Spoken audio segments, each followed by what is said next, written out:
So thank you very much, Elisa. And my name is Tatiana Tropina, and I'm an assistant professor for cybersecurity governance at Leiden University.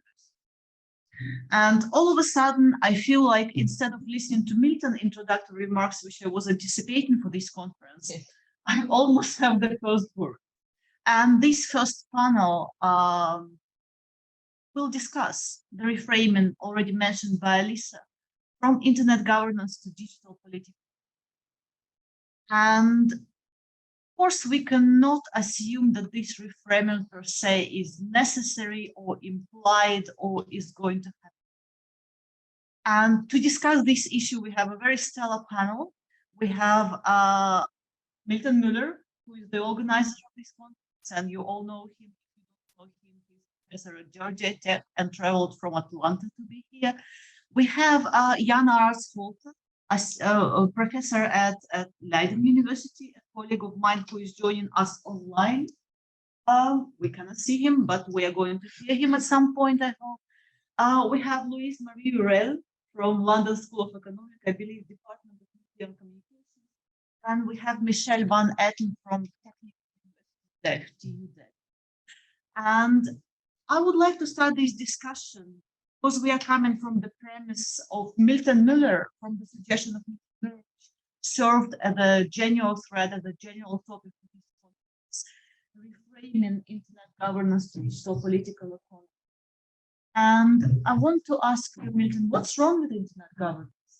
Why do we have to reframe? Where are you coming from? Where you are getting to? Right. Good question. And indeed, I am the instigator of this proposed reframing. So, and I've got roots, in the original internet governance debate. So between 1996 and 2006, internet governance became an established term. It was a label for both a field of study and an area of political and policy contention. Well, the internet rose to the foreground of this community for a good reason. It created a protocol that allowed computers and software to be globally interoperable. This was a profound technological disruption in the status quo, and it created all kinds of new and interesting governance problems related to communications and the coordination of internet identifiers. But now, because of the success of the internet, the actual internetworking protocol is just one part of a broader digital ecosystem. In that ecosystem, data networking relies on ubiquitous digital devices, operating system and application software, algorithm-driven matching platforms, drawing on massive amounts of digital data. And that entire ecosystem puts digital devices, networks, and data at the center of social life. So if you're interested in the public policy and governance implications of this ecosystem, we cannot anymore isolate the internet. You have to look at the way internetworking fits into this broader digital ecosystem. I'm not challenging the multi-stakeholder governance mechanisms. On the contrary, if you know me, I want to extend them. But I think we can't do that unless we're looking at the wider digital ecosystem. And I don't think most of us would have any trouble accepting the fact that it's part of a broader digital ecosystem. There are two things, however, that are not recognized and seem to be more difficult for scholars in particular in the field to accept. One is that the digital ecosystem is a system of production and exchange. It's a large and growing sector of the economy, driven largely by market forces. So governance debates have to take that economic dimension into account. Second, we need to adjust our analytical framework to apprehend the policy problems of the digital ecosystem. You need to have a digital political economy, which sees markets and states as distinct but interdependent elements of social system and talks about the relationship between the two. So political economy starts with the way digitization affects the economy, the industries formed around it, the livelihoods they provide, It sees politics and governance as struggles over the distribution and benefits and costs as society adapts to these new modes of living. And it recognizes that governance institutions evolve and change in response to changing relations of production and exchange, and that governance and politics affect markets and production. So from this perspective, any proposal to shape the digital economy through public policy is based on a theory, implicit or explicit, of political economy. And this is clear from the issues currently shaping the digital world. Let's take, for example, export controls on chips. The US has chosen to respond to the rise of China by weaponizing its lead in semiconductor technology, which of course is at the core of not only the internet, but the entire digital ecosystem. This will have a major impact on devices, software, and even on education and research in electrical engineering, computer science, and services. So whatever you think of these policies, does it make sense to call them internet governance? Or does it make more sense to see them as clashing strategies of states regarding the digital political economy? Take another major issue, digital sovereignty, okay? Now this really intersects with what we classically know as internet governance. In the name of sovereignty, governments are restricting transnational data flows and blocking access to apps owned by foreign companies. Now, is this internet governance? Sure it is, but it is also data governance, cybersecurity governance, trade protectionism and services. Clearly, it's all of the above. And so the only label that captures all of that, to my mind, is digital political economy. Then when you get to things like digital money, cryptocurrencies, which are, again, fundamental to where things are going. Obviously, these are dependent upon internet connectivity, but they are also affecting areas of policy like money and credit that are new and are not really captured by internet governance. So to sum up, I am promoting digital political economy as a reframing because it first locates internet in a broader digital ecosystem. Secondly, it clarifies how and why internet governance issues get wrapped up in geopolitical and trade rivalries in the international system. And third, it highlights the way states and markets interact, both domestically and internationally. Thank you very much, Milton. And well, let me kick this discussion off with asking the panelists, after listening to all this. As far as I understand, Milton, your statement is that digital political economy is the only label to capture properly this expanding policy field and as a consequence, a field of inquiry. Conceptually, yes, conceptually. So I would like to ask our panelists, first of all, do you think, based on what Milton said and on what you know, is this reframing necessary? If yes, is it digital political economy the term that is going to capture all this, or is it something else? In what way we should reframe this? And if not, why not? And if I may, I would like to start with Jan Aart, who is joining us online, and I can see you, Jan, and I hope we can hear you as well. Before I will hand it over to you, if I may ask for the first intervention to limit it to roughly 5 minutes, so we will leave room for discussion between you and also for any comments here. So Jan Aart, the floor is yours. Okay, thank you, Tanya. Are you hearing me okay?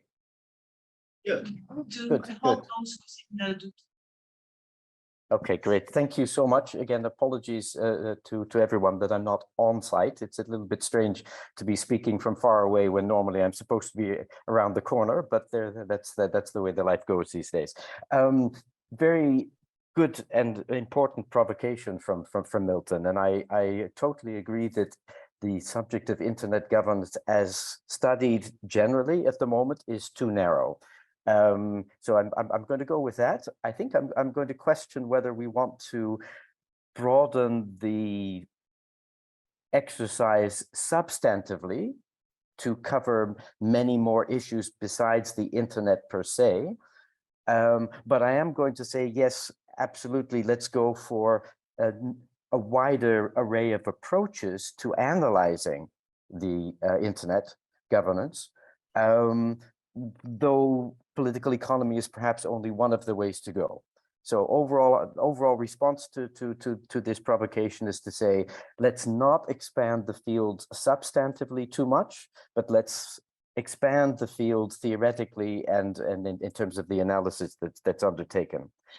The reason why I say that, let's maybe not, I mean, Milton is certainly totally right, of course, that there's a lot more going on in the digital world than the internet.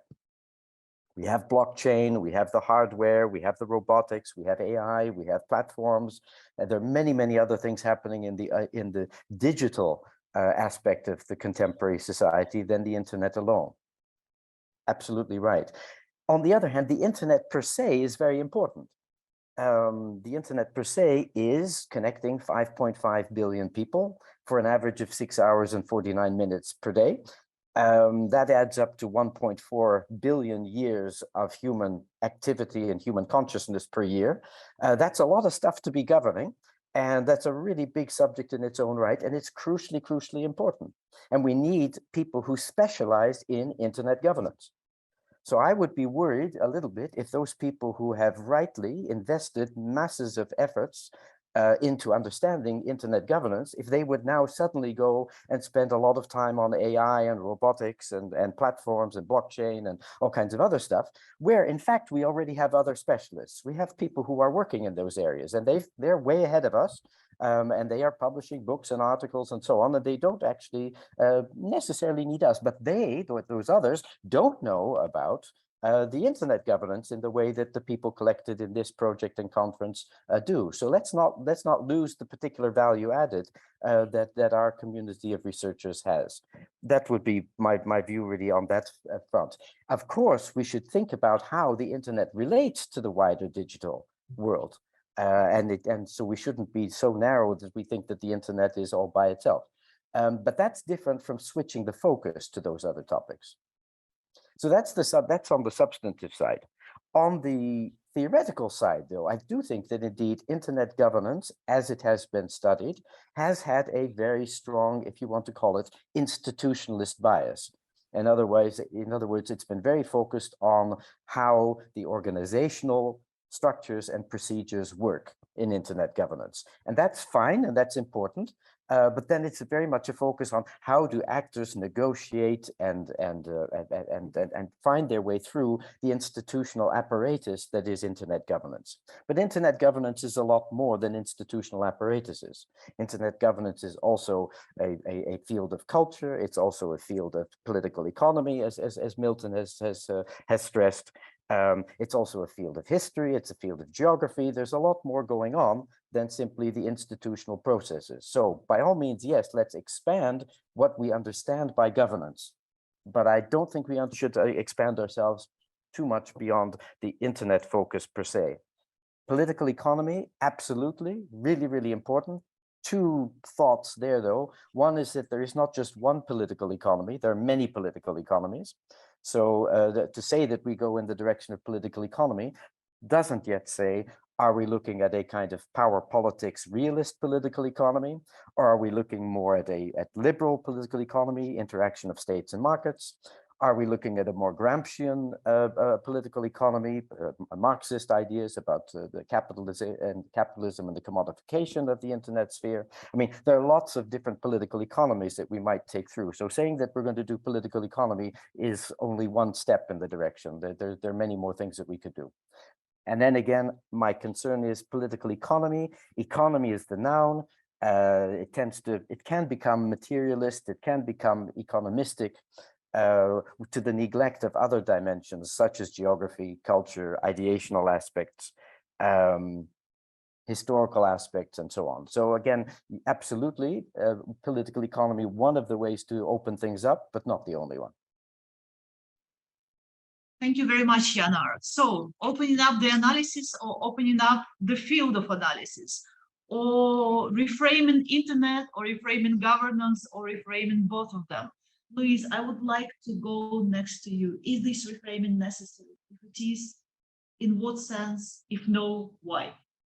Thanks, Tatiana. I think, and thanks, Milton, for the provocation. I think there is a need in building on what Jan already started talking about. I think it's important first to distinguish two elements that I identify, Milton, from your kind of intervention, right? I think there is the digital political economy as a lens or as a theory. And in that sense, it highlights particular problems and questions that we need to ask.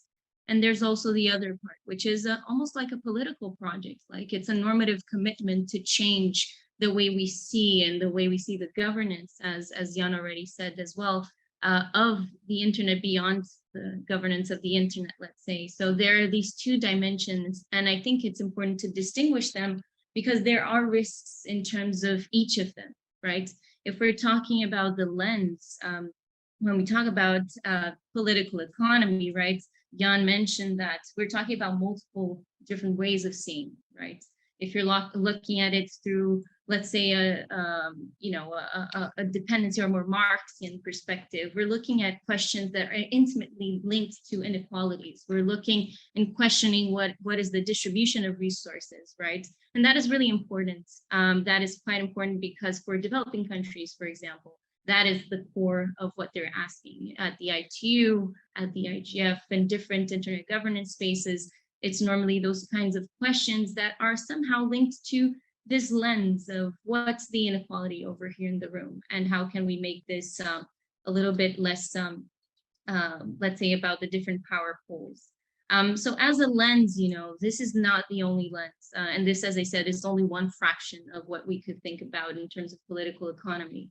If we approach internet governance from, let's say, a more feminist perspective, or from a science and technology studies perspective, or from a decolonial perspective, we're going to ask so many different questions. At the end of the day, I think it's about thinking about power, right? And where power lies and where it's and how it's distributed beyond necessarily focusing on just the economic side of it, which is not just the economic side, right? It's the political economy, but still it's going back to that notion of the market and the resources and the distribution of those resources.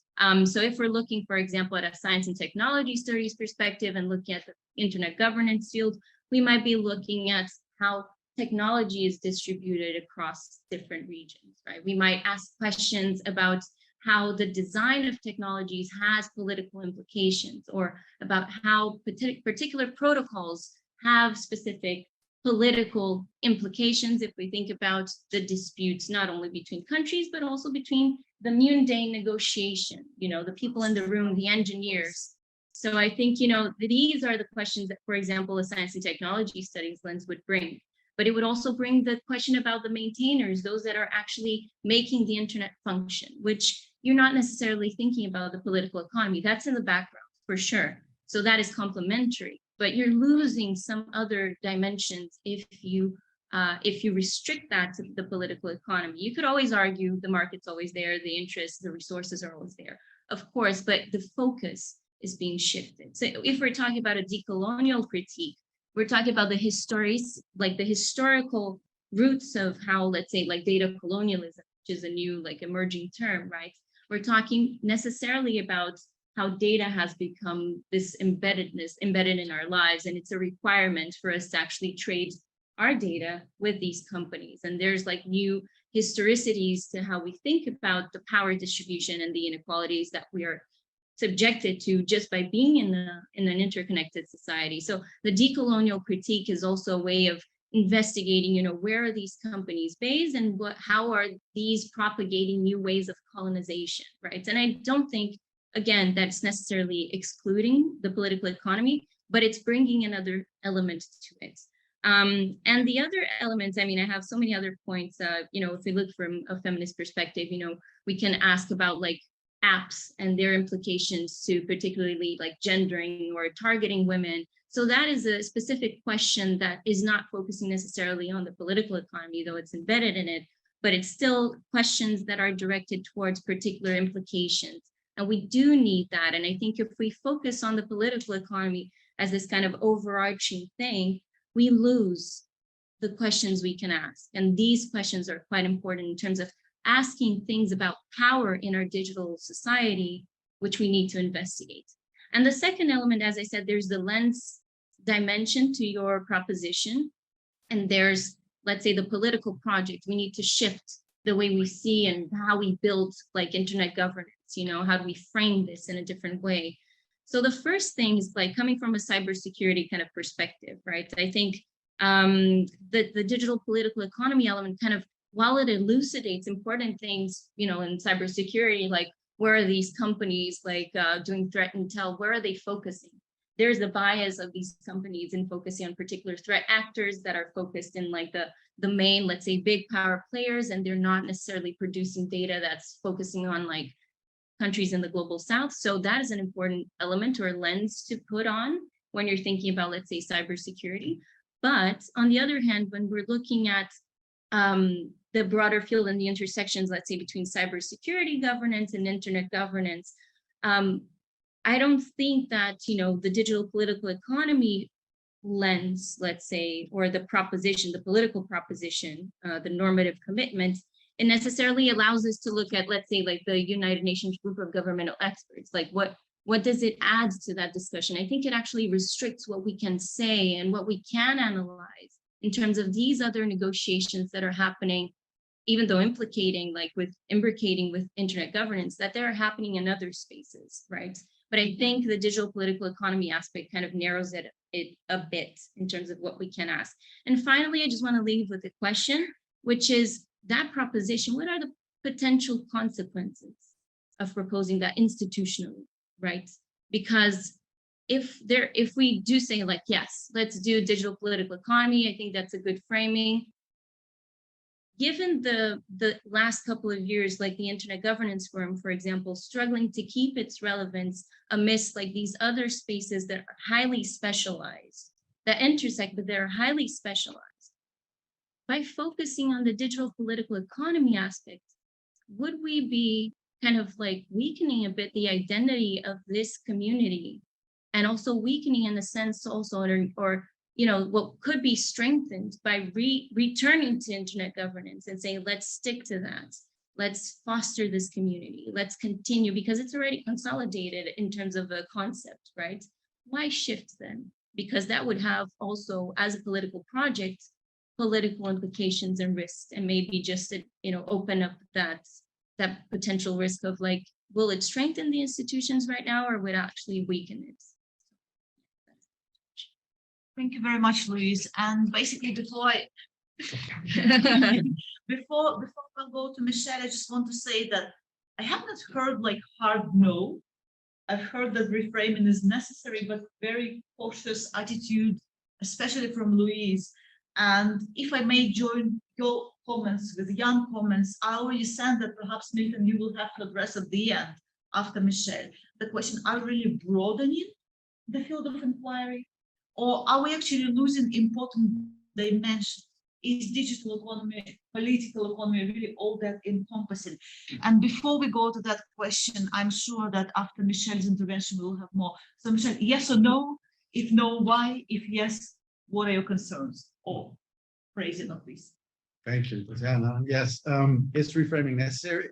I would say no, it's not necessary.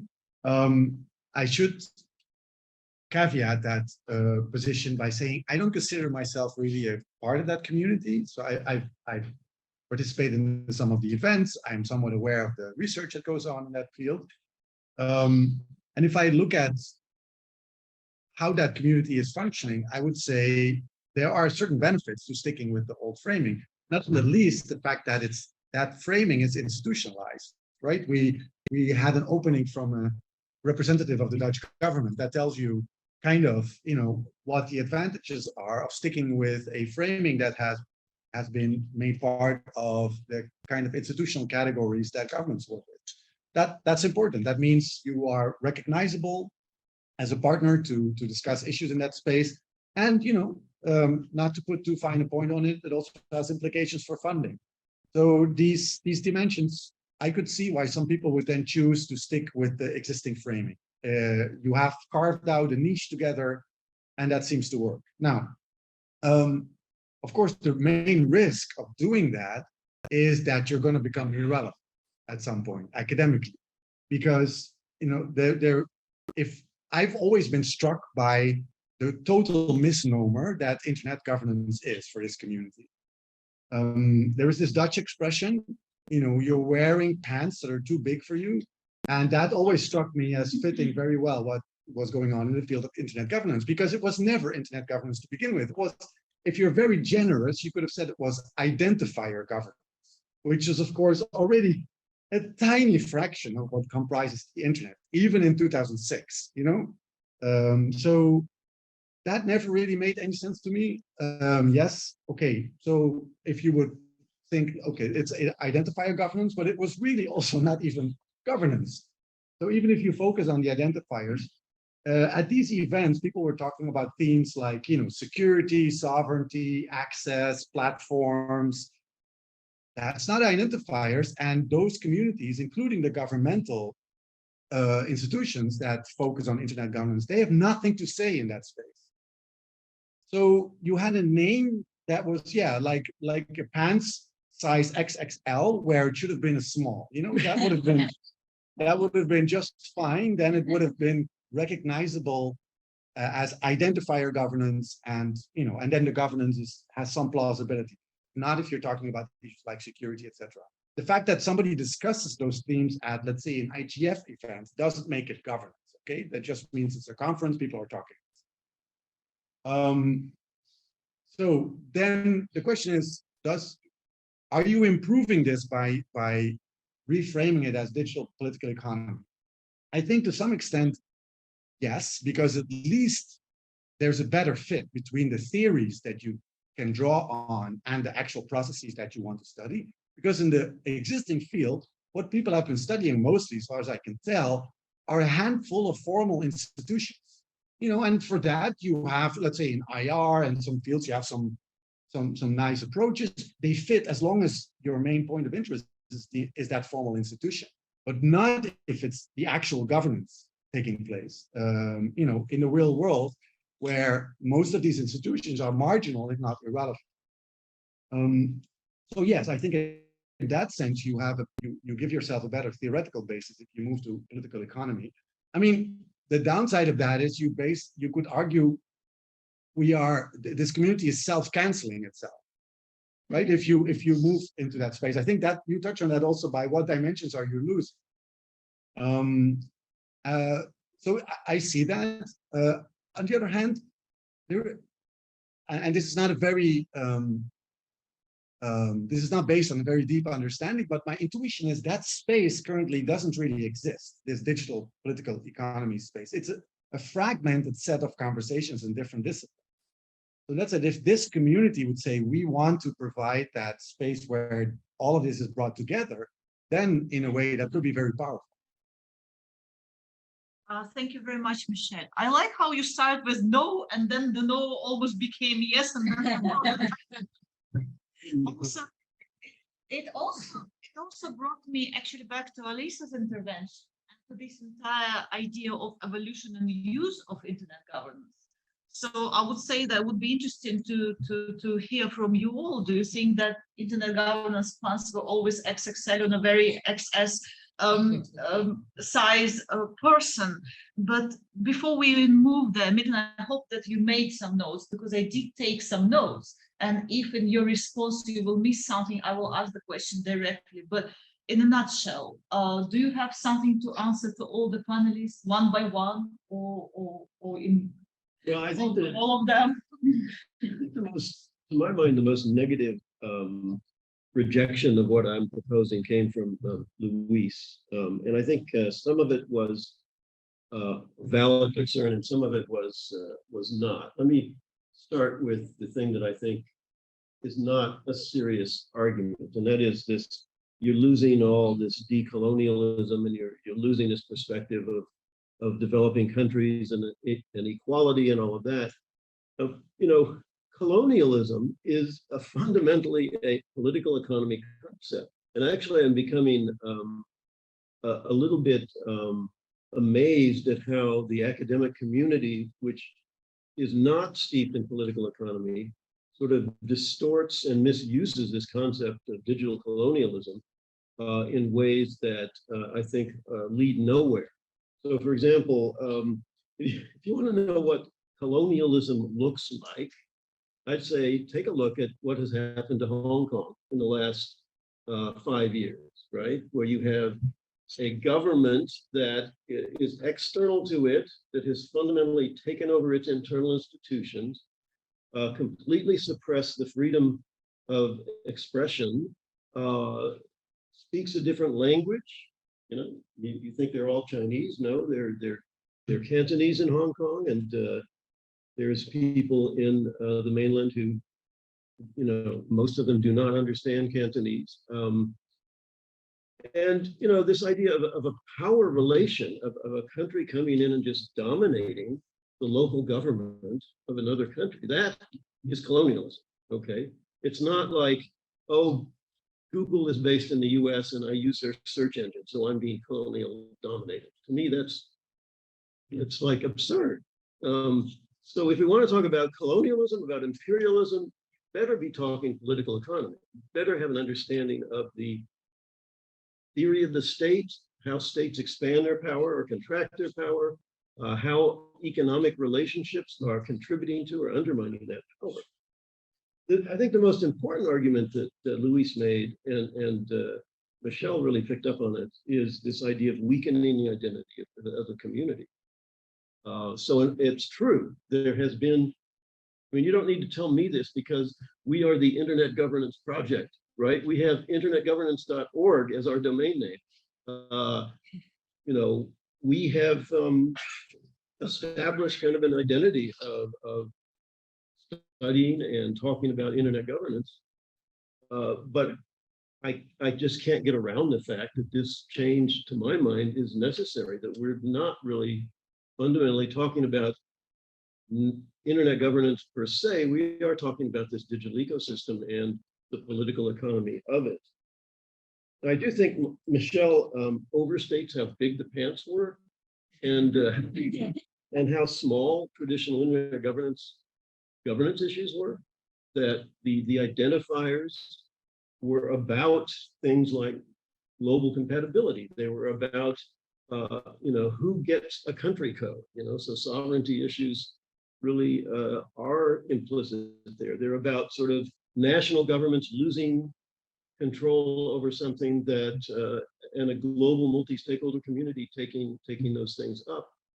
And it is about a new institution, and ICANN is not irrelevant, and the regional internet registries are not irrelevant. They're very important pillars of how digital governance takes place. So I think that we do have to look at them in this broader framework of digital political economy, but I wouldn't ridicule the established community. I think we can make that transition by simply looking more profoundly at the kinds of issues that are being raised by what we used to call internet governance, and realizing how pervasive it is and how radical it is in many ways. Thank you, Milton. But you know, before I will go to anybody else, I insist that there is one question that you did not answer, and I think that was a good question. By reframing, you might lose some dimensions. Have you reflected on this, and are you ready to lose that? You reflected on the issue of colonialism. You said that it's covered, but some others, which Louise mentioned, for example. Sorry for insisting to answering your question, but I think it is important, because if we're having this debate, we might well reflect on this. I think we would lose some things that I would like to see lost. But where will they go? Do you think they do not deserve to be in this field of inquiry? Well, let's be specific about what kinds of things would be lost. Yeah, I mean, can I? Yeah, please. No, for sure. I mean, first, yeah, it's good that you touched on that, because my actual argument was not just like data colonialism. It's much broader than that. It's because so I think there needs to be a clear distinction if you're proposing this, the lens of digital political economy and the political project, because there are different consequences to each of them. And that's what I was arguing. And on the lens side, I think there is a restriction. If if you always go back to, oh, this is about market states and society, right? You are going to lose some questions that you can ask. And there are communities that ask these questions, right? So the data colonialism, you might, just going back because you talked about that one. You can say, oh no, because, at the end of the day, this is, inherently a political economy issue. Of course, you can argue that because it is in part, and I've never said that there is a clear separation, right? These are lenses, so there's a no, but there are dimensions that you cannot grasp. So think about in a data colonialism, and when I say this, it's not just like big tech companies like taking over everything. Of course, we don't have a choice sometimes in what we can do in this digital society. We are conditioned because these companies do have like a huge power. But at the end of the day, think about the consequences it has to particular communities because they just need to be part of all of that. And they cannot ask the questions because inherently they're part of this digital political economy, right? And there are questions about power, about gender, about race. And we're all like white here, sitting here and talking about data colonialism, right? I think there's something to be said about that, about people who are asking questions. And if you're necessarily putting digital political economy above all of that, or as the origin of everything that we can talk about, I think there's something missing there. And if so, if it is a political project, okay, I think Michel's point of like, let's then do something and have a space so we can dive deep into these particular questions on digital political economy. Great, but if we're actually thinking of it as framing for how we approach this evolving landscape, then I think, there are lots of discussions that are already happening that we are going to miss out. So that's basically my. Thank you, Louise. And I actually want to give the floor to Jan Aart because I think that he was approaching it also from the dimensions perspective. Or he didn't call it lenses, but there was something about dimensions. Jan, would you be able to comment? I mean, I know you would be. Would you like to comment? No, sure. Lots of good comments coming out here, and I again, my main concern is that not that internet governance hasn't expanded its substantive area. So Michel was talking about focusing on the identifiers. Clearly, the work has gone well beyond the identifiers. It's looking at data, it's looking at content, it's looking at the various layers, so-called layers of the internet and so on. So but I'm just saying there on the substantive expansion, don't expand it beyond that. So I mean, keep it to the internet part of it, related to the wider issues, but not more. But the expansion to me really needs to come on engaging with wider governance research more. There's all this stuff that Louise mentioned. There's all this stuff going on in understanding governing now. And there tends to be in some quarters of the internet governance arena, there tends to be a kind of parochialism where there's a lot of talk amongst one another, but not talking with the wider governing work. On the point of colonialism, I think Milton, it's more than a political economy. I was struck that your example that you took was actually language, and the language and the dominance of language. It actually shows some of the cultural and knowledge dimensions of colonialism that is not reducible to political economy.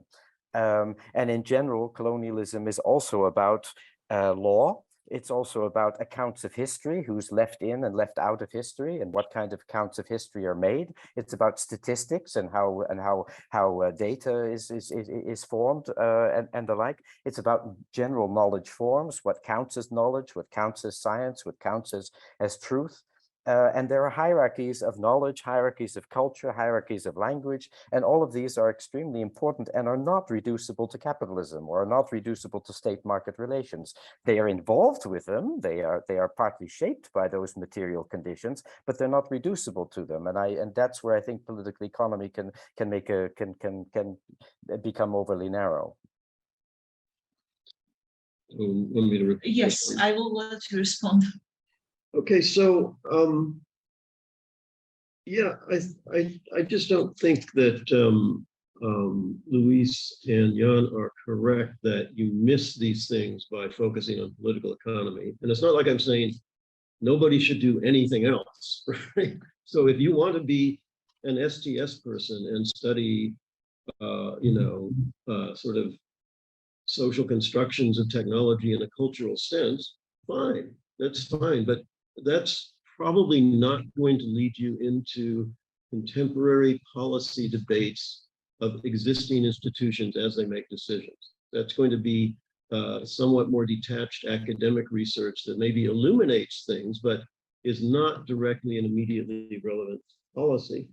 I don't agree with Jan that language and culture are outside of the political economy framework. I think if you look at Susan Strange and her, she creates this sort of pyramid. She talks about production, she talks about power, she talks about finance, and the fourth part of this pyramid is the essentially intellectual aspects and culture, what people believe, what they think, how they communicate. And it fits really nicely into the framework because you cannot explain political economy change without taking those things into account. But again, let's say again, you're talking about language. You might want to look at the way, let's say, the Cantonese language is being suppressed by the mainland's control of the education system or by their control of the media system in China. Basically, the Chinese version of TikTok just eliminated a Cantonese language, very popular Cantonese language person, because they said, this is incomprehensible. We can't understand this.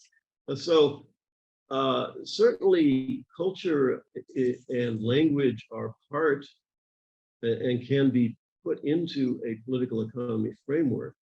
And I think I'm just not convinced that we are losing anything by having this framework. I do see that the existing internet governance community actually has very little to say about many of these things. They talk, as Michel indicated, in a very narrow range of issues. And so it's not quite fair to say that I'm the one narrowing things down. I'm trying to expand the framework and expand the focus and not narrow it down. But I am trying to give it the direction, which I think really bears directly on how policy takes place, how governance, how these power relations are negotiated. I do not want to be detached from that and just be an academic who's describing things and maybe in very interesting ways, but it is in fact the governance angle that I think necessitates the political economy framework. So not the internet itself that is broadening as a concept and includes much more than just the internet, but also but governance, more the governance side. It's just why am I asking this? Because when I'm listening to you, when I'm listening to other panelists, it really feels like we need some sort of Venn diagram, Because when you say that language and culture is a part of political economy, of course they might be, but what part of this concept of this field of inquiry is not? And I think that this is where the clash between this at this panel happens, because you might see some things as a part of this field of inquiry, but others think that they are broader. And I think it would be very helpful to have this, whiteboard. Before I will let Jan and Louise make the last comments, I would like to turn to Michel, because I feel like he might have something to say about all this. No, I mean, I would just repeat some of the points that Milton already made. I mean, I'm kind of suspicious, to counter him a little bit, that this shift would not lose anything. And you did allude to things that you would like to get lost along the way. So I'm not sure what those things are. I'd love to elaborate, but probably don't have time. I mean, because we started at 9:50 and it's an hour panel. So if you want to elaborate, go ahead. I will stop you if you are too long. Yeah. So that would be my only point. Like, I think you can only get coherence in a field of research if you also leave certain things out, right? So that's the part that is still a little bit unclear. On the other hand, I think Milton made a compelling point that the field itself had already left many things out. So in that sense, you have to wonder if what is being left out is really that relevant to the choice of whether you should shift the framing. But it would be enlightening, at least, to hear some of the things that wouldn't be picked up in that new frame. Well, I think one of the things that I think is an example of how the absence of a political economy perspective distorts internet governance dialogue is this whole business of values and standards, right? So there was a big movement among internet governance people around the idea that you can put human rights into technical standards. Right? And to me, this was just showing that scientifically, they are unaware of the political economy embeddedness of technical standards, right? That they're thinking that if an IETF committee puts a certain architecture into a standard, that automatically guarantees that human rights are protected. And I'm like going like this, and people don't like that argument. And in order to make that argument, I found myself having to appeal to political economy and say, look, who are the powerful people who are helping to make this standard? Who are the economic interests that are affected? How do the implementation, people have to adopt this standard? And yeah, I mean, I would say that's the more obvious counterpoint. It's like 90% or 99% of all standards never get adopted. So there is a reason for that. I think it's quite right that there's a large literature on political economy of digital communications, but there hasn't been a political economy of internet governance more specifically as much. And I think Milton's call for that is really important and really should be looked at and really should be developed. Again, with the others, I would say again, expand internet governance discussion beyond the identifiers so that it also looks at content and data issues. But I don't think we should take the extra step to AI and robotics and everything else that goes beyond the internet as a network. Again, Milton, I just would caution about becoming too materialist in the political economy. You're entirely right. Susan Strange looks at the knowledge as one of the 4 pillars. And yes, indeed, political economy looks at a lot of ideational and cultural elements, but it always relates it to the economy. It always takes it back to the material conditions. And the argument here is that these cultural conditions also have a relative autonomy. They're also worth looking at in their own right. And if you go to the internet governance sphere, it's quite practical. If you don't speak English, if you don't have the technical rationality, if you don't know the jargon, if you don't know the dress codes, if you don't know the sense of humor, you will not have power. That's a very, very fundamental condition of internet governance. When we, and I'm looking at us around the table here, who are the English speakers, who do have the technical rationality, who do have the jargon, and etc., we are not conscious of just how powerful we are because of that. And so we tend not to look at ourselves so much because we miss that. And there, I think, again, I will always remember going to the IETF and having a brilliant newcomer from India with a particular RFC that he wanted to do. He was completely overwhelmed because he didn't have the language, didn't have the rituals and all the rest of it, and was excluded, and his particular proposal was not there. Not because of political economy, but because of culture. Thank you very much, Jan Aart. Michel? I'm fine. You're fine. Good. Milton, over to you to close this before I close. For me. So I think the point that Jan Aart made at last was very important, but I don't think it really challenges or contradicts the proposal that I'm trying to make. That is to say, if you're analyzing how power is affected by culture, you have to have to relate it to the material basis of society. And maybe I am a materialist, a historical materialist, although I'm not a Marxist. For example, the guy had to take an airplane to that IETF meeting, right? That's expensive.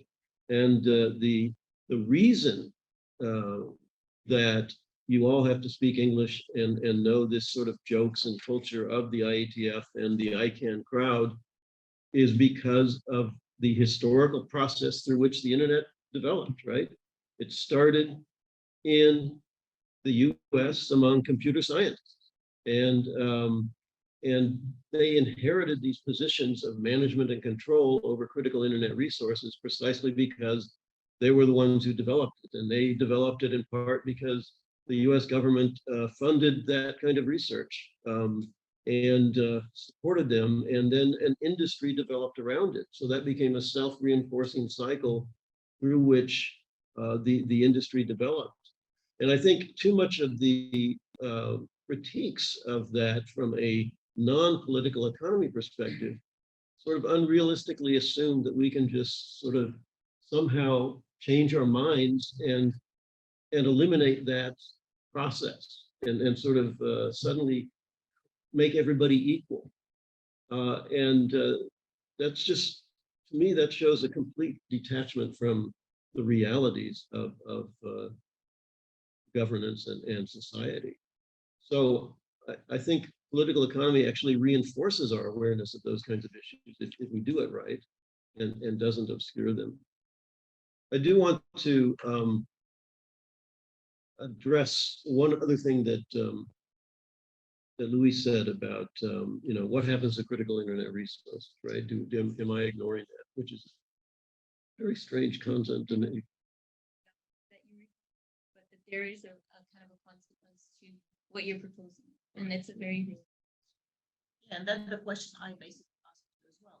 Okay. What happens to internet governance as unique identifiers? This is what Elisa said in her opening statement. I believe that this is what Martin is alluding to. This is what I'm interested in, not as a moderator, but as a part of the community. So I would relate to what Michel said, that if you don't ground your understanding of this community in a deeper understanding of political economy, that you risk becoming isolated and irrelevant. That if you think that we have this, that ICANN and these special institutions are somehow exempt from governmental control, I think by focusing on digital political economy, you are strengthening the basis for saying, why are these institutions independent of government control? Why are they not part of the sovereign system? Why are they outside of it? How did they get that way? How can they stay that way? So I,